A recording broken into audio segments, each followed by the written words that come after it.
ભારત માતા કે આપણા મેયર શ્રી, ડેપ્યુટી મેયર, પક્ષ નેતા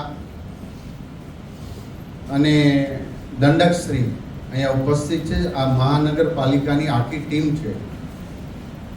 આપ સૌ વિદ્યાર્થી મિત્રો, અમારો એક નમો મૈત્રી સંવાદ મેડિકલ કોલેજ જામનગરથી શરૂ કર્યું છે. આ ત્રીજો છે.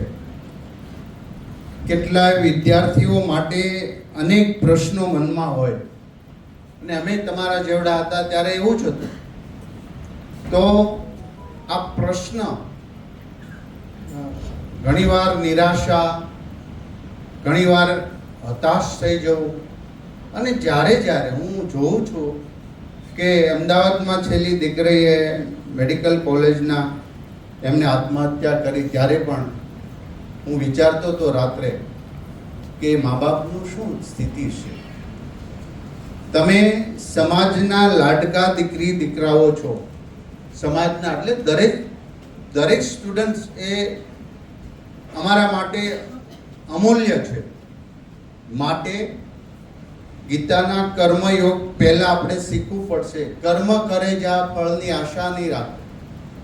આ જો તમારા મસ્તિષ્કની અંદર હશે તો તમે સફળ થશો ને થશો.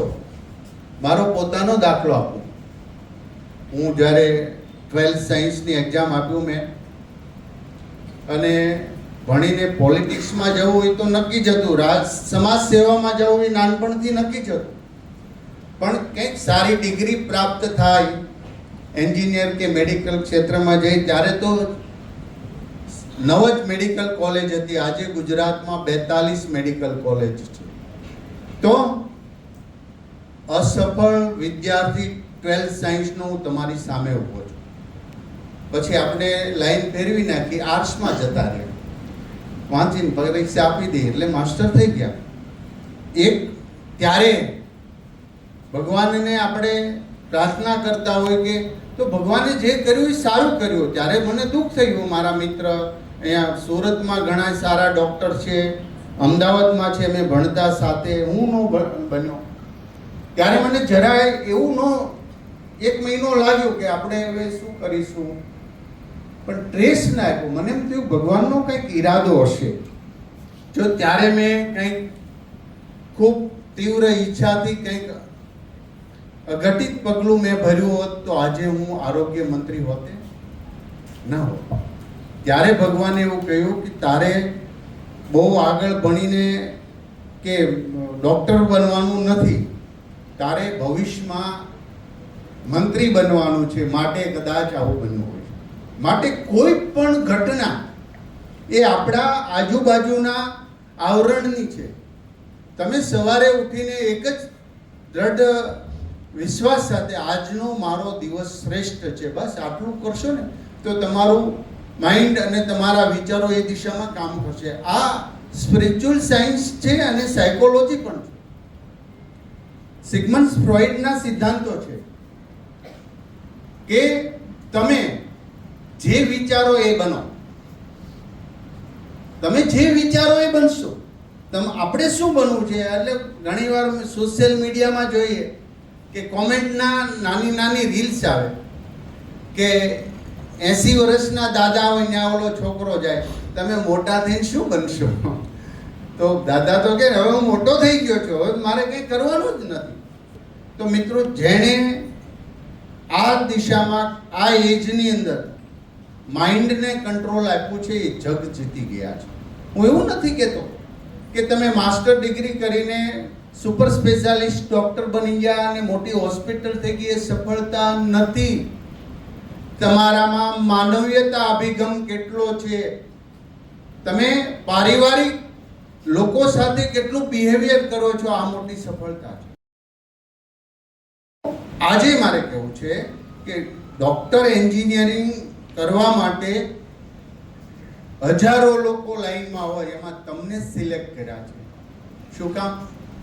કે તમને એ બનવા માટે તમારી મહેનત છે. પણ આજે ઘણીવાર એવું થાય છે કે નાની એવી તમે હાર પચાવી શકતા નથી. એટલે આપણે પચાવી શકતા નથી. કોઈ બોલે તો આપણા વિરુદ્ધનું પચાવી શકતા નથી. તમારી સ્થિત પ્રજ્ઞતા એ બહુ જરૂરી છે. ગમે એવું ક્રિટિકલ પેશન્ટ આવ્યું, તમે ટ્રોમા સેન્ટરમાં હો ત્યારે ઠંડા દિમાગે તમારે જે કરવું છે એ જ કરો, બીજું કશું જ ન કરો. એ જીવશે, શું થશે એ કરતાં તમે તમારું કર્મ કરશો, ચોક્કસ તમને સફળતા મળશે. આવા માત્ર ગુજરાત નહીં, ભારતની અંદર કોરોના એક્સિડન્ટ થતા આવા મોટા, જ્યારે આરોગ્ય ક્ષેત્રની મોટી દુર્ઘટનાઓ હોય ત્યારે સરકારી હોસ્પિટલોએ જ લોકોને સારવાર કરી છે અને સાજા કર્યા. માટે આપણે જ્યાં ભણીએ છીએ ત્યાં આપણો વ્યવહાર બીજા સાથે કેવો છે એ તમને રિટર્ન આપશે. તમે યાદ રાખજો, આપણો વ્યવહાર જેવો હશે આજે નહીં તો કાલે એ તમને રિટર્ન મળવા.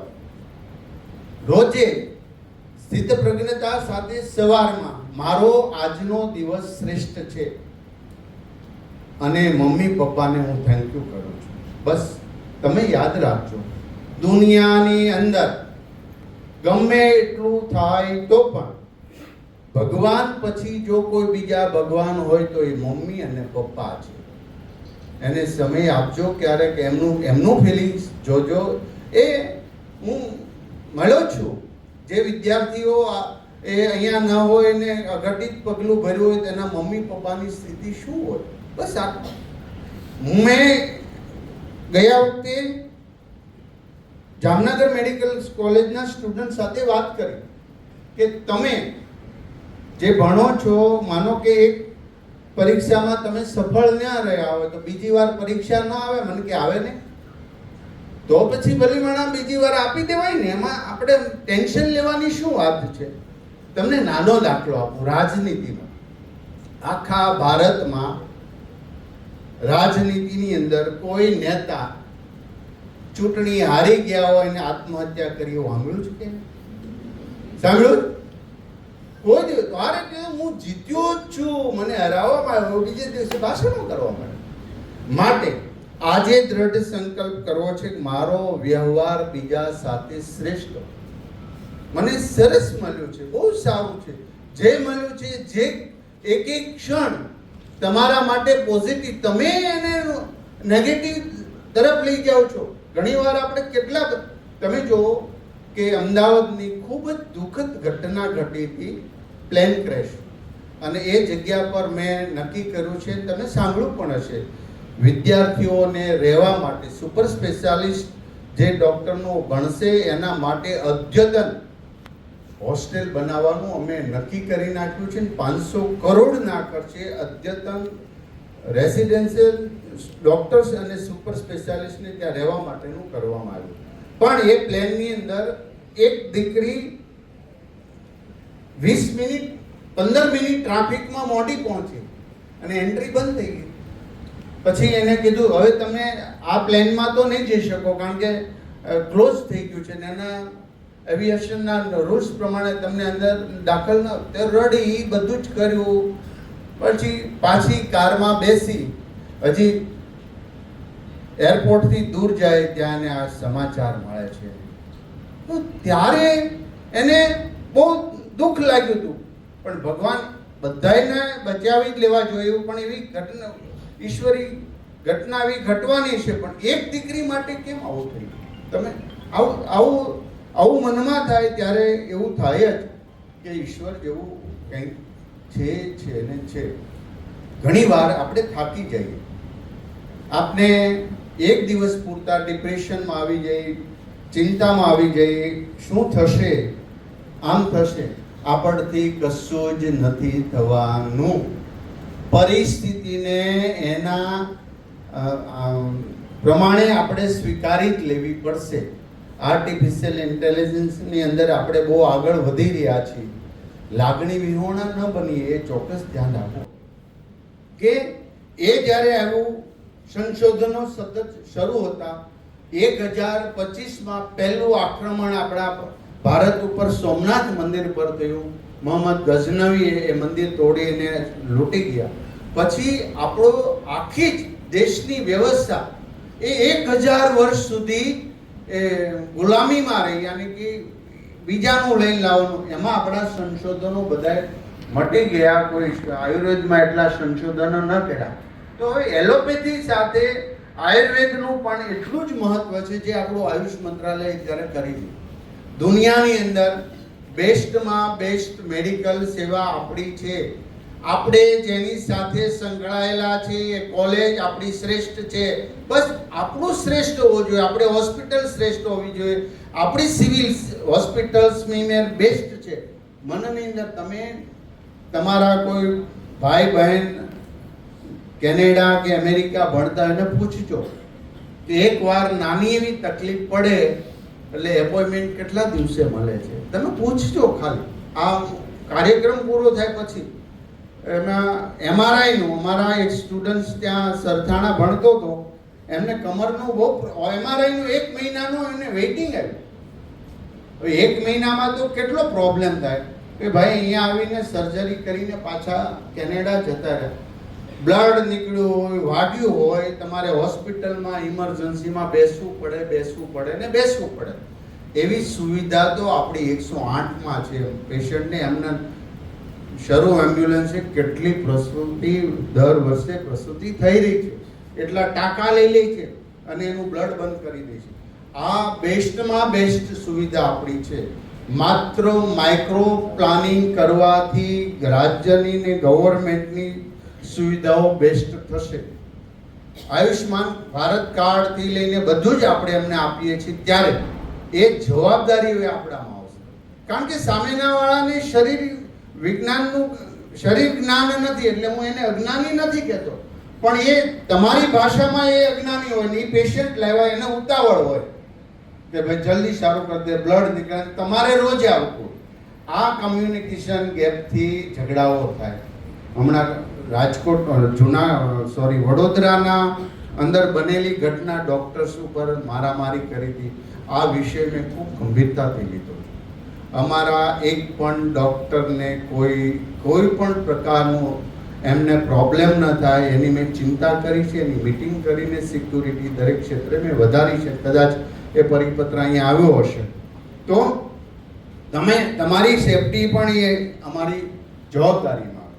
તો આજે હું શ્રેષ્ઠ છું, શ્રેષ્ઠ કર્મ માટે નિર્માણ થયો છું. તમે શ્રેષ્ઠ છો ત્યારે જ તમને મેડિકલ વિભાગની અંદર એડમિશન મળ્યું છે. તમે શ્રેષ્ઠ છો ત્યારે જ તમને આવી સરસ સેવાની તક સાથેનું તમારો યોગક્ષેમ ચાલે એવું મળ્યું છે. માત્ર ને માત્ર પૈસા કમાવા માટે અને લોકોને ગુમરાહ કરનાર આંગળીને વેઢે ગણાય એટલા જ હોય છે. બાકી ખૂબ સારા ડોક્ટર્સ અને આપણી હોસ્પિટલો હોય છે. તો આપણે આંગળીના વેઢે ગણાય એમાં આપણે આવવું નથી. આજે દ્રઢ સંકલ્પ કરીએ કે હું રોજે સવાર સાંજ 2 ટાઈમ ન થાય પણ 1 ટાઈમ તો પપ્પા મમ્મી જોડે વાત કરી લઉં. તમને ખબર છે મારી પાસે કેટલા એવા આવે બોન્ડ માટે, એમના કપડાં હું જોઉં. ખરેખર એમ કહેવાય ને કે ખૂબ મજૂરી, ખૂબ હાર્ડ વર્ક કરીને પોતાની દીકરી ભણાવતા. પરમદાડે જ મને દાદરમાં એક ભાઈ મળ્યા, ખૂણામાં ઊભા રહ્યા. મને એમ થયું મારું કામ લાગે છે. મેં તુરંત પૂછ્યું મારું કામ છે કે હા સાહેબ. કાગળ મને આપ્યું એને બોન્ડનું. એમની મેં તું કોણ ભણે છે કે MBBSમાં મારી દીકરી ભણે છે સાહેબ. આ બાપ, આ મમ્મી આપને ભણાવે છે.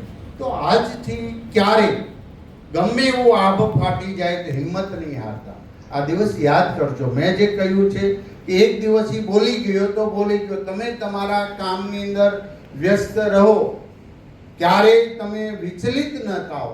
ક્યારેય મનને એવા નેગેટિવ થોટથી આવવા નહીં દો કે જેથી કરીને તમે માત્ર ને માત્ર ખૂણામાં બેસી રિલેટ કરીને ડૉક્ટર બની જાઓ તો મમ્મી પપ્પાને નહીં ગમે. તમે ખીલેલા હશો, તમે હસતા હશો, તમે એમની સાથે મસ્તી કરતા હશો, તમે વાત કરતા હશો તો જ મમ્મી પપ્પાને ગમશે. ભાવનગરના રેગિંગ કેસની અંદર તમને એવું લાગે છે દોસ્તો કે અમે કોઈ વિદ્યાર્થી ઉપર એક્શન લઈ તો અમને ગમતું હશે? ક્યારે? એ દુઃખની વાત છે. અમે જ્યારે રેગિંગની ઘટના સાંભળી, જોયું, 7 લોકોને સસ્પેન્ડ કર્યા, 2 વર્ષ સુધી એની કરિયર તો ખલાસ થઈ ગઈ. અમને ગમતું નથી. તમને એવું લાગે અમને ગમતું? ખૂબ નારાજ હોઈએ છીએ અમે દિલથી, પણ જો એ ન કરીએ તો એ બાબતથી ઘણા સીધા સાદા દીકરા દીકરીઓ તો એ સહન કરવાની શક્તિ નહીં હોય અને એને મૃત્યુ પામે ત્યાં સુધી જો આપણે ડિસ્ટર્બન્સ કરતા હોય તો આપણામાં માનવીયતા નથી. માટે આજથી હું બોસગીરી નહીં, હું દાસનો દાસ છું. કોઈ આપણે પ્રોટોકોલ વગર અહીંયા મંત્રી આવે ને તમે સન્માન કરો એવી જરૂરિયાત નથી. તમે મારો પરિવાર છો. કોઈ પ્રોટોકોલ વગર તમે ચાલશો તો લોકો તમને વધુ ને વધુ ઇજ્જત આપશે. મેં વાત સાંભળી છે કે સ્વીમેર મેડિકલ કોલેજના દીકરા દીકરીઓ બધા ડાયા છે, ખૂબ સારા. સાચી વાત? સાચી વાત કે અફવા છે? અફવા નથી ને? લાગે તો છે સારા છે, ડાયા છે. તો તમે સમાજને કંઈ આપવા જઈ રહ્યા છો. દેશ 2047 નું બેસ્ટ પ્લાનિંગની અમે હમણાં મીટિંગ કરી હતી કે 2047 નું ભારત કેવું હોવું જોઈએ. માત્ર ઇન્ફ્રાસ્ટ્રક્ચર ડેવલપમેન્ટ કે રોડ હોસ્પિટલો બનાવવાથી નહીં, માનવીયતા અભિગમ કેટલો છે. એ રાષ્ટ્રનો નાગરિક દેશ માટે શું વિચારે છે, દેશને નુકસાન થાય એવું કશું જ ના કરવું જોઈએ. ક્યાંય જ્ઞાતિવાદ હોવો જ ન જોઈએ, ક્યાંય જાતિવાદ હોવો જ ન જોઈએ, ક્યાંય પ્રાંતવાદ હોવો જ ન જોઈએ. આ યુવાનોએ દ્રઢ સંકલ્પ કરવો જોઈએ. અમે ભારતીય એક છીએ, અમે એક દિશા તરફ જઈ રહ્યા છીએ. બધાને આ પૃથ્વી પર જીવવાનો હક છે, આપણી સંસ્કૃતિ એમ કહે છે. મારે ત્યાં ગણેશ બારૈયા આવ્યો, તમે ઓળખો છો ગણેશ? એમની હાઈટ 3 ફૂટની છે ને MBBS પૂરું કર્યું છે. ભાવનગર કોલેજની ભાવનગર સિવિલ હોસ્પિટલની અંદર એ જોબ કરે. મને મળવા આવ્યો ત્યારે મેં એની સંઘર્ષ ગાથા સાંભળી. એક નાનો એવો ડોક્ટર ટેબલ મૂકીને દર્દીને માણ આપી શકે, આ બહુ સારી એવી છાપ એણે કરી. કેટલો સંઘર્ષ કર્યો. તો મન હોય તો માળવે જવાય. જો એને શારીરિક ક્ષમતાથી પણ ઈશ્વરે એમને હેલ્પ ન કરી તો પણ એ ડોક્ટર બન્યો છે. માટે યુવાનોએ સહી દિશા, કેટલાય ઝંડા લઈને નીકળી જાય, આમ મેં હો નહીં ઘણા પેલા આવે છે ને કે મોટિવેશન સ્પીકર, આપ એ કર सकते हो कर सकते हैं, તો અમારી 8 એટિકેટ છે કરજે હાલે ભાઈ, વાંચીને જ કરવું પડે ભાઈ. તમે સમજ્યા? એટલે માટે નિર્ણય આપણે શું એ ઘરેડમાં ચાલ્યા છે. હમણાં ટેસ્લા વાળાએ ઓટોમેટિક કાર શોધી, ખબર ને, કે ડ્રાઈવર ન હોય અને જીપીએસસી સિસ્ટમથી આખી કાર ચાલે. અને પછી ગામમાં મીટિંગ રાખીને બધાને સમજાવવા આવ્યા ટેસ્લાવાળા કે આ ઓટોમેટિક કાર છે, આમાં ડ્રાઈવર ન હોય, એને તમે મોબાઈલમાં જે લોકેશન નાખો એ ડેસ્ટિનેશન પહોંચી જાય. પછી ત્યાં તમે જાય કાર્ડ ક્રેચ કરો અને ત્યાં ઊભી રહી. બધું પતી ગયું, બધા ખૂબ રાજી થયા. એક કાકા ઊભા થયા, એ કે આ સાહેબ આમાં ડ્રાઈવર હોય જ નહીં કે ન હોય? એની મેળે ચાલે કે આ ગાડી એક્સિડન્ટ કર્યું હોય તો મારે મારવો પડે. તમે સમજ્યા? એટલે આપણે એક રૂટીન, આપણે એવું એક્સિડન્ટ થાય એટલે ડ્રાઈવરને મારવાનું, એ સિસ્ટમ બની ગઈ. એટલે તમને તો કોઈ એમાંથી પ્રસાર થયા જ નથી પ્રાથમિક શિક્ષણમાં. હવે તમે આ બધા વાત તમે મમ્મી પપ્પાને પૂછજો. તમારા મમ્મી પપ્પા છે અમારા જેટલા જ હશે, એટલે એને પૂછજો કે સાહેબ તમે કેટલું મારતા. ત્યારે મારે શિક્ષક સજા કરે કે મારે એનું મગજને ખબર જ ન હોય. મારું એટલે રૂટીન થઈ ગયું, એવરેજ. આમ કે ભાઈ ચાલો મારું તો કંઈ નહીં. એક અઠવાડિયું સાહેબે ન માર્યા હોય આપને તો આપણે એમ કહે સાહેબ ભૂલી ગયા છે કે આપણે એવડી દિશાએ છીએ. આ શિક્ષાની અંદર શિક્ષણ હતું ત્યારે બધાને, એટલે આપને મારે જ નહીં, બધાને મારે એટલે આપને મજા આવે. મને માર્યો પણ પહેલા નહીં માર્યો છે એટલે આનંદ છે. તમે સમજ્યા? તો હવે એવું નથી. હવે તમે સ્માર્ટ છો, તમે નોલેજેબલ છો, તમારી આંખો તેજસ્વી છે, તમે કરવા જઈ રહ્યા. કાંઈ યંગ જનરેશન બગડું કશું જ નથી. બધાએ વાત કરે એ બધી જ વાત પર તમે જેટલા સ્માર્ટ સમજો છો એ હું નવા ભારતની તમારી પાસે અપેક્ષા રાખું. 2047 નું દેશ સર્વોપરી હોય, પછી આ જ્યારે દ્રઢ સંકલ્પ આવશે ત્યારે ચોક્કસ ભારત એક નવી દિશા તરફ જઈ રહ્યું છે. આપણે વિદેશના બહુ વખાણ કરીએ છીએ, બધી જ સાચી વાત છે, પણ થોડું ઘણું જો બધાય, તમને મારે કહેવાની વાત નથી, પણ આપણે જાગૃતતા બીજામાં લાવીશું તો એક દેશની અંદર બધી જ વસ્તુ પોસિબલ છે. 2007 પછી ભારતમાં એક પણ પોલિયોનો કેસ નોંધાણો નથી. આ મેડિકલ ફિલ્ડના ડોક્ટર અને આખી ટીમે કામ કર્યું. કેટલું મોટું કામ! તમે એક વ્યક્તિને દિવ્યાંગ બનાવતા અટકાવ્યો છે સાહેબ. ઝૂંપડે ઝૂંપડે જઈને ટીપા પાયા છે, એ બહેનો છે, એ આપણી નર્સ છે, આપણા કર્મચારીઓ છે. હમણાં સર્વાઇકલ કેન્સરની રસી આપણે આપી. 14 થી 15 વર્ષની દીકરીને 5.5 લાખ દીકરીઓને ગુજરાતમાં 3 મહિનામાં એ સર્વાઇકલ કેન્સરની રસી વિના મૂલ્યે સરકારે આપી દીધી. કેટલું મોટું કામ! આપને એવું લાગે કે ભાઈ પહેલું છે જે વિદ્યાર્થીઓને તપાસ કરીએ છીએ, પ્રાથમિક શાળાથી લઈને 18 વર્ષનો બાળક થાય ત્યાં સુધીનું જે આપણે તપાસ કરી, જે કંઈ કોન્ક્લિયર ઇમ્પ્લાન્ટ, કેટલો મોટો ખર્ચ, 10 લાખ. તમને સેન્ટર અહીંયા નથી આપ્યું, નથી ને કોન્ક્લિયર ઇમ્પ્લાન્ટ આપી દીધું છે. તો એ આપણે ત્યાં થાય છે. એક ગરીબ દીકરો કે દીકરી ન બોલી શકતી કે ન સાંભળતી, એના મમ્મી પપ્પાના ઉપર આભ ફાટી પડે ને એટલું દુઃખ હોય. ગમે નહીં હોય ત્યારે આ દીકરા દીકરીનું શું થશે?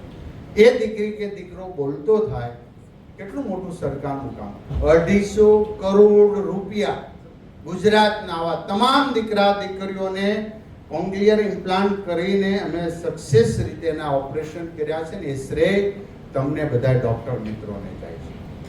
તો આવનારા સમયમાં 2047ના ભારત માટે મારે શ્રેષ્ઠ રીતે રહેવું હોય તો તમે રહ્યો જ છો. તમે તમારા માટે કેટલા શ્રેષ્ઠ રહ્યો છો એ કહેવા માટે હું આવ્યો છું. માટે નમો મૈત્રી સંવાદ એ છે કે હું બીજાનું, સિસ્ટમનું, રોડનું, આનું તે વાક કાઢ્યા વગર હું કેટલું કરીશું, હું મારા પરિવારને કેટલો કમિટમેન્ટ છું, હું મારી જાતને કેટલું હું સંભાળીશું. પહેલા દુશ્મનો આપણી જાતને બનાવીએ છીએ, વ્યસન કરીએ, પાન માવો ગુટકા, સિગારેટ પીએ. અરે દારૂ સુધી વિદ્યાર્થીઓ કે જ્યારે પહોંચતા હોય ને જ્યારે પેપર કે ટીવીના ન્યૂઝ પર સાંભળીએ ત્યારે સૌથી દુઃખદ ઘટનાઓ આ હોય છે આપણા મમ્મી પપ્પામાં. તમે યાદ રાખો, જે મમ્મી પપ્પાએ આપણે દિવસ રાત મહેનત કરીને આપણે મોટા કર્યા છે, ત્યારે આપણે જો સિગારેટ પીએ, આપણે પાન માવો ગુટકા ખાઈએ તો એમને બહુ જ મોટું દુઃખ થશે. આમાં ગીતા, આપણા શ્રીમદ ભાગવત ગીતા કેટલા લોકોએ વાંચી છે? સરસ. તો ઘણી વાર આપણે એમ થાય મોટિવેશન બહારથી આવે, આ બુક સારી છે, આ બેસ્ટ સેલર રહી છે વર્લ્ડની, આમ છે. તમે મિત્રો જો સફળ થવું હોય તો એકવાર ગીતાનો પૂર્ણ અભ્યાસ કરજો. આ મારી એક પરિવાર તરીકે તમને વિનંતી છે. તમે જોજો, આમ તમારી ખુમારી એટલી હશે, તમારા ચહેરા પર તેજ હશે, તમે આમ કહેવાય ને આરપારની લડાઈ લડો, જે થાય એ થવા દો, હું મારું કર્મ કરી. આ એક મસ્તિષ્કની અંદર વિચાર બેઠી ગયો એટલે તમે કોઈ ક્ષેત્ર પર પાછા પડવાના નથી. બધું જ આપણે કે એવું મળતું નથી. પરિવારમાં 5 સભ્યો હોય તો બધાય સરખા હોતા નથી.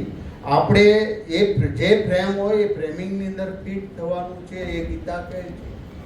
સ્થિત પ્રજ્ઞતા એટલે કશું જ ક્યારે નહીં. બીજો શબ્દ છે ગીતામાં મહત્વનો, એ નિર્ભયતા. ડરવું નહીં, કોઈથી ડરવું. સત્ય માટે લડો. આમ ઘણા વાત કરે, તે કરે, ઘણા એવું કે ભારતમાં બધી જગ્યાએ તોફાન થાય ને યુવાનો તોફાન તરફ ચડી, એવા નેતાઓ છે વાતો કરે. પણ હું મારી જાતને કમિટમેન્ટ આપું. આજે હું જીવવા માટે અહીંયા આવ્યો છું. હું એટલા માટે ભણું છું. પરીક્ષામાં એક વાર ફેલ થયા હોય તો બીજી વાર બીજી ગાડી આવે છે ને આવે છે. એમાં આપણે ચોક્કસ સફળતા થશું. એનો ક્યારે રજ માત્ર પણ તમે એનું ટેન્શન નહીં. આજે અંધારું થશે સાંજના, ક્યારે એવું બન્યું છે સવાર ન પડી હોય? તો આ સવાર માટે આપણે વેઇટિંગ કરતા હોય છે. એ ડાર્ક સમય આપણા માટે થોડો અઘરો હોય છે. આ અઘરા સમયને આપણે સરસ રીતે વાળી શકીએ. તો આજે મારા પરિવાર એ ડોક્ટર્સ છે, મારા પરિવાર એ સ્ટુડન્ટ્સ છે, મારી નીચેનો વિદ્યાર્થી પણ એ આપણો પરિવારનો ભાઈ કે બહેન છે. એમને સાચવીએ, એમની સાથેનો વ્યવહાર શ્રેષ્ઠ કરીએ. જામનગરની મેડિકલ કોલેજ પછી અમે જ્યારે અમને કાર્યક્રમ પૂરા કર્યા પછી એનું વાતાવરણ ખૂબ સરસ બન્યું અને એ દીકરાઓએ મારી પાસે એક ડિમાન્ડ કરી હતી. જામનગર મેડિકલ કોલેજની અંદર લાઇબ્રેરી છે અને લાઇબ્રેરીની અંદર એસી ન હતું. ઉનાળામાં ગરમી થાય અને ગરમીમાં તમે વાંચન કરો ને તમારે અનુકૂળતા સારા વાતાવરણની અંદર વાંચન કરવામાં 50% જેટલો ફરક પડે. એ વિદ્યાર્થીઓ મને પછી મળવા આવ્યા શાળાના ત્યારે કે સર અમારે ત્યાં લાઇબ્રેરી ખૂબ સરસ ને મોટી છે પણ એસી નથી. મેં તુરંત જ ત્યાંથી વિદ્યાર્થીઓ માટે જે કરવું પડતું હોય એ કરો, ત્યાં એસી ફિટ કરવાની કામગીરીની મેં મંજૂરી આપી દીધી. હવે આવનારા સમયની અંદર નવી હોસ્ટેલો બની ગયું છે. જે અમદાવાદમાં મેં કહ્યું પ્લેન ક્રેશ થયું એ સ્થળ પર આદરણીય ભૂપેન્દ્રભાઈ પટેલ સાહેબને જ્યારે મેં પ્રસ્તાવ રાખ્યો, મેં સાહેબ અહીંયા હોસ્ટેલ હતી પણ આપણે એવી ફાઇવ સ્ટાર કક્ષાનું વિદ્યાર્થીને રહેવાનું કેમ ના આપી શકીએ? એ સુપર સ્પેશિયાલિસ્ટ ડૉક્ટર બનવાના છે. તો આ એક સારામાં સારું આરોગ્ય મંદિર જેવું જ કામ છે. માટે હવે પછીની બેસ્ટ હોસ્ટેલ સારામાં સારી ગુજરાતમાં જો હોસ્ટેલ નિર્માણ થશે તો એ અમે લગભગ દિવાળી સુધીમાં એ સ્થળ પર અમદાવાદ સિવિલ કેમ્પસની અંદર પાયો નાખીશું અને વિદ્યાર્થી માટે ખૂબ સારી વ્યવસ્થા, રહેવાની વ્યવસ્થા બધું કરશું. પણ પછી સ્વચ્છ રાખવું એ આપણી જવાબદારી. આપણે હોસ્ટેલમાં રહેતા ખબર છે બધું અસ્ત વ્યસ્ત હોય, પણ પહેલેથી સિસ્ટમ સ્વચ્છતા આપણામાં રાખીએ, આપણે સાથે રહીએ. આજથી હું દ્રઢ સંકલ્પ કરી મારા દ્વારા એક પણ વિદ્યાર્થી ડિસ્ટર્બન્સ ન થાય, એક પણ વિદ્યાર્થીને તકલીફ ના આવે એ બાબતથી આપણે થોડીક વાતો કરશું. માત્ર આધ્યાત્મિક અને આપણા સ્વના વિકાસની, આપણો પર્સનલ પ્રશ્નો સિસ્ટમ ને બધું ચાલે છે એમાં આપણે સમય બગાડવાનો એ અમે કરી રહ્યા છીએ. પણ તમને એવો પ્રશ્ન હોય, જીવન જીવવામાં કંઈ તકલીફ પડતી હોય, ક્યારેક તમે નર્વસ થઈ જાવ તો ક્યારેક તમે ડિપ્રેશનમાં આવી જતા, તેનું શું કારણ છે, કેવું છે, કેવા પ્રોબ્લેમ છે, મેં બીજાને હેરાન કર્યો હોય તો હું નહીં કરું. હવે સિસ્ટમનો વાક કાઢે, આ કાઢે, તે કાઢે, ફલાણું આમ નથી, પેલું આમ નથી. સાહેબ નાની એવી સિસ્ટમમાં હું પીએસસી કે સીએસસી સેન્ટરમાં હું રાઉન્ડ મારવા જાઉં છું તો જે પીએસસી સેન્ટરના ડૉક્ટર મેન હોય ત્યાં એ સારા હોય, ઉત્સાહી હોય તો એનું એકદમ સરસ ગાર્ડનિંગ હોય, સ્વચ્છતા હોય, અંદર એકદમ ડિસિપ્લિનથી બધી વસ્તુ હોય, પોતે હાજર હોય, પોતાની ઓફિસ હોય. અને એક જગ્યાએ જાય તો ગંદુ બાવા હોય, પેલું આમ કહેવાય ને કે નોકરી કરવી છે તો કરવી છે એ ટાઈપ. એવું શાળામાં પણ થાય. ગ્રામ્ય શાળામાં જે આચાર્ય અને શિક્ષકો સારી રીતે મહેનત કરતા એ સ્વચ્છ હોય, એણે સિસ્ટમનો વાંક કાઢ્યો નથી. માટે સિસ્ટમ જે હોય તે પણ હું વર્ક કરીશ. તમારું કરેલું કર્મ ક્યારેય એળે જવાનું નથી. સાયન્સ કહે છે, ન્યૂટનનો ગતિનો ત્રીજો નિયમ, ઘાત અને પ્રત્યાઘાત સમને પરસ્પર વિરુદ્ધ હોય છે. તમે જેટલું આપશો એટલું જ સામે મળશે. પછી ધૃણા હોય, ઈર્ષ્યા હોય કે પ્રેમ હોય, જે આપશો એ જ તમને સામે મળશે. તમે કરેલું કર્મ એ નષ્ટ નથી થવાનું. ગીતા કે કર્મ તમારું નાનું એવું કર્મ નષ્ટ થવાનું નથી. આઈન્સ્ટાઈન = mc², ઉર્જાનો નષ્ટ થતો નથી, એમ તમારા કર્મનો નષ્ટ થતો. ક્યારેક વૃદ્ધાશ્રમમાં જજો, દાદા દાદી હારે બેસજો, તમને ખ્યાલ આવશે કે આ ઉંમરે ક્લાસ 1 ઓફિસર હોય, સારી એવી પોસ્ટ ભોગવેલી હોય, એક ડોક્ટર્સ પણ હોય, ત્યારે એની આંખોની લાચારી તમે વાંચજો, જોજો, તમને ખ્યાલ આવશે કે એમને તમે પૂછજો તમે યુવાનીમાં શું કર્યું હતું, તમારું જ્યારે ચાલતું હતું, તમારી સત્તા હતી, તમે ક્લાસ 1 ઓફિસર હતા, ત્યારે માણસોને કેટલા હેલ્પફુલ થયા હતા, કેટલા હેરાન થયા. તમને સાચું કહેશો, મારા અનુભવ તમને કહું. હું જ્યારે શિક્ષણ મંત્રી હતો ત્યારે એક કાકા અંકલ આવ્યા સાંજના સમયે 6 વાગે હાથમાં થેલી લઈને કે સાહેબ હું લગભગ 1.5 વર્ષથી અહીંયા આવું છું, મારું આ કામ પતતું નથી. મેં કીધું બેસો બેસાડ્યા. મેં તમે કે હું કેળવણી નિરીક્ષક છું. ગામડામાં ભણ્યા છે કોઈ? ગામડાની શાળામાં ભણ્યા છે કોઈ? એને બહુ નહીં ખ્યાલ હોય. ગામની અંદર શાળામાં અમે ભણતા ત્યારે પપ્પા મમ્મીને પૂછજો, જે ગામમાં ભણ્યા હોય ને એમને ખ્યાલ હશે કે ગામમાં તપાસ માટે આવે કે અને કેળવણી નિરીક્ષક કે આગલે દિવસે સર એમ કે બધાએ નાઈ ધોઈને આવવાનું છે, કાલે મોટા સાહેબ તપાસ કરવા આવવાના. તો બધા છોકરા તે દિવસે નાઈ જાય ગામડામાં. તો પછી મેં એમને વાત કર્યું, તમે કેળવણી નિરીક્ષક હતા ત્યારે તમે કોઈને આ રીતે ધક્કા ખવડાવ્યા હતા? તમે તમારી સત્તાનો દુરુપયોગ કરીને કોઈનો સીઆર બગાડ્યો હતો? એમને સ્વીકાર્યું કે હા સાહેબ, હું બહુ જ એવું રાખતો અને મને આમ મારી પોસ્ટ એટલો બધો પહેલું થતું કે હું કહું એમ જ થવું જોઈએ, બધા મારાથી ડરવા જોઈએ. અને ત્યારે એની આંખોમાં આંસુ હતા કે સાહેબ આ તમે પૂછ્યું અને આજે હું હળવો થઈ ગયો છું. મેં કીધું કામ તો હું કરી દઈશ, પણ તમે ત્યારે કરેલું કર્મ આજે તમને 1.5 વર્ષથી ધક્કા ખવડાવે છે. માટે જેટલું થાય, હું દુનિયા ક્યારેય ચેન્જ નથી થવાની, યાદ રાખજો.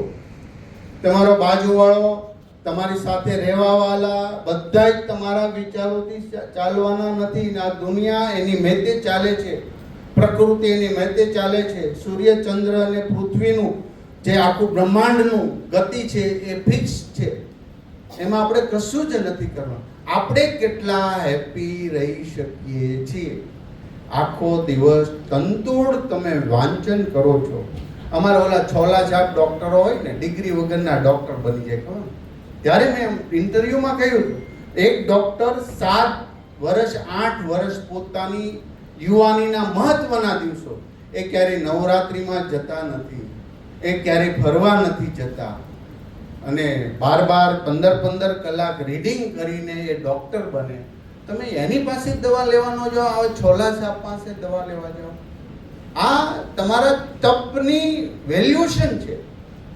એટલે ક્યારે આપણાથી બિહેવિયરથી લઈને આપણું મગજનું કંટ્રોલ એ આપણી પાસે હોવું જોઈએ. જો આપણા મગજનું કંટ્રોલ બીજા પાસે હોય તો તમારી સફળતા નથી. સેકન્ડમાં કોઈ ગુસ્સે કરી જાય તો એ તો વયો ગયો, પણ તમે એકવાર ગુસ્સે થશો તો આખો દિવસ તમારી સ્ટડીમાં કે ડિસેક્શન કરતા હો કે જે હોય એમાં ક્યારેય તમને મજા આવશે નહીં. માટે આપણે ડૉક્ટર બનીએ, મમ્મી પપ્પા દિવસ રાત મહેનત કરે છે, તમને ભણાવે છે, પરંતુ પરિણામ શું? તમે ભણીને ખુશ ન હો તો એ ભણતર શું કામનું, એ ડિગ્રી શું કામની, શું કામનું? માટે પોતાની અંદર તમે જોઈ લેજો, તમે તો હવે ચેટ જીટીપી ને વગેરેના માસ્ટર છો. પોતાની અંદર હેપીનેસ, આખો ખુશી થવાનું મંત્રાલય છે, એનો મંત્રી હોય છે કે પ્રજા ખુશ કેમ રહે, દાંત કેમ કાઢે. નાની એવી બાબતોની અંદર પ્રકૃતિને ડિસ્ટર્બ ન કરે, પ્લાસ્ટિકની એક પણ બોટલ તમને ત્યાં ન મળે, દેશને નુકસાન થયું એક પણ પ્રોડક્ટ ન થાય, બધું પ્રકૃતિ સાથે રહેવા. પૂરા સમાજનો એક દિશા છે અને પ્રકૃતિને પૂજા કરે છે. માટે ખુશ કેમ રહેવું એ આખું મંત્રાલય છે અને એના આખા પોઈન્ટ્સ હોય અને એમાં નાનેથી લઈને મોટા સુધીના આ બધી બાબતો કરે. આદરણીય નરેન્દ્રભાઈ મોદી સાહેબની પાસેથી આપણે એ શીખવાનું છે કે 12 વર્ષ સુધી વિવિધ જાતિ, વિવિધ પ્રાંત, વિવિધ ભાષાઓ છતાં દેશને એક દિશામાં, આટલા મોટી દિશામાં લઈ જાઓ, આ કેટલી મોટી વાત છે. આજે નમો મૈત્રી સંવાદ અને નમો સ્વચ્છતા અભિયાન બધું જ નરેન્દ્રભાઈને અર્પણ કરીએ છીએ, કારણ કે એમને 12 વર્ષ સફળતાપૂર્ણ પૂરા કર્યા. જ્યારે મુખ્યમંત્રી સાહેબ અહીંયા બન્યા 2001માં, ત્યારે ગુજરાતમાં 6 થી 7 મેડિકલ કોલેજ હતી. આજે 42 મેડિકલ કોલેજ છે. લગભગ અમે 8 નવીની મંજૂરી આપીએ તો 50 જેટલી મેડિકલ કોલેજ થશે. જ્યારે સાહેબ સીએમ અહીંયા બન્યા ત્યારે એમણે એજ્યુકેશન ઉપર બહુ ભાર મૂક્યો અને ત્યારે ગુજરાતમાં 13 યુનિવર્સિટી છે અને આજે 108 યુનિવર્સિટી ગુજરાતની અંદર છે. ત્યારે એવું હતું કે નાનું એન્જિનિયરિંગ વગેરે તમારે મહારાષ્ટ્ર, કર્ણાટક બધે જવું પડતું. અહીંયા એડમિશન કોઈ, કારણ કે કોલેજ નથી. તો આ બેસ્ટ આઝાદીના 60-70 વર્ષ અને આઝાદી પછીના 20 વર્ષની અંદર કેટલું હરણફાળ એટલો મોટો ચેન્જિંગ લાવ્યા છે ને સુધારો કર્યો છે. આ બે જ વાત. નાની એવી બાબતોમાં આપણે કોકણા ઉપર ઢોળીએ અથવા તો નેગેટિવ, તમે જોજો નેગેટિવ એ વાત તમે લખશો એટલે એ તમારા મગજની અંદર નેગેટિવ અસર ઊભી કરશે ને કરશે. માટે દરેક બાબતમાં એકવાર જો હું નેગેટિવ વિચારીશ તો બીજી વાર એ પાછો થોટ આવશે, ત્રીજી વાર આવશે. કેમ રીલ્સ તમે ફેરવો અને તમને જે એકવાર જોયું હોય પછી એ ટાઈપની તમને પીરસવા મળે, એ રીતનું તમારું માઇન્ડ એ વર્ક કરે કે એને એ દિશામાં જવું પડે. માટે આજે આપણા માટે આ કોઈ સુધારવા માટે નથી આવ્યું, બધા સુધરી જાય એવું, કારણ કે તમે મારા કરતાં હોશિયાર છો મેડિકલ ફિલ્ડમાં, હું સ્વીકારું છું. તમે ડૉક્ટર છો, મારી પાસે એટલું શરીર વિજ્ઞાન જ્ઞાન નથી, પણ આપણે આપણી જાતને પહેલા એકદમ સરસ કરીએ તો બધું જ સરસ છે. આ બ્રહ્માંડ, આ દુનિયા, આવો સમય બધું શ્રેષ્ઠ છે અને આ શ્રેષ્ઠમાં ને લઈ લો તો પાછું શ્રેષ્ઠ છે, પૂર્ણ જ છે. એમાંથી લઈ લો તો પાછું પૂર્ણ છે. સારી જેટલી વસ્તુ આપણે લેશું એટલું આપણું પૂર્ણ છે. એટલા માટે આપણી વૈદિક પ્રાર્થના જો પૂર્ણમદ પૂર્ણમિદમ પૂર્ણાત પૂર્ણમુદચ્યતે પૂર્ણસ્ય પૂર્ણમાદાય પૂર્ણમેવાવશિષ્યતે આપણી વૈદિક પ્રાર્થનાઓ છે. અને એક સાથે આયુષ મંત્રાલય આપણું, કારણ કે ભારતની અંદર આયુર્વેદનું જ્ઞાન એટલું મોટું હતું કે ચરક સંહિતાને સુશ્રુતે લખેલા એ શ્લોક, એ સાહિત્ય આજે પણ દરેક રોગો અને એના સંશોધનમાં કામ આવે છે. ડૉક્ટર એપીજે અબ્દુલ કલામ સાહેબ જ્યારે રાષ્ટ્રપતિ હતા ત્યારે લંડન ગયેલા અને ત્યાં એક નાઇટ ડિનરના કાર્યક્રમમાં એક પોસ્ટર જોયું, કોઈ ફાર્મા કંપની હતું. એમાં એક ફાર્મા કંપનીવાળાએ ત્યાં ના લંડનમાં એને ચરક મુનિનું એક સરસ પોસ્ટર બનાવ્યું હતું અને એનો ફોટો હતો અને કલામ સાહેબ નજીક ગયા અને જોયું. એમને ગર્વ થયો કે આપણે ભારતીય સંશોધન અને પ્રણાલિકા કેટલી સારી છે. 2 પાર્ટમાં શરીર જ્ઞાનને હવે વેચવા માટે આયુષ મંત્રાલય ખૂબ સારું કામ કરે. આયુર્વેદ જે પહેલેથી રોગ હોય, નાના રોગ હોય, પેટના રોગ હોય કે અન્ય હોય, સર્જિકલ ના કરવો પડે એવા બધા જ બાબતોમાં આયુર્વેદ સર્વશ્રેષ્ઠ ઉપચાર કરી રહ્યું છે. માટે યુનો દ્વારા આદરણીય નરેન્દ્રભાઈ મોદી સાહેબે જામનગરની અંદર આનું બહુ મોટું સંશોધન કેન્દ્ર બની ચૂક્યું છે. એલોપેથી અને આયુર્વેદનું બેનું મિશ્રણ કઈ રીતે ઉપયોગ કરી શકાય એનું સૌથી મોટું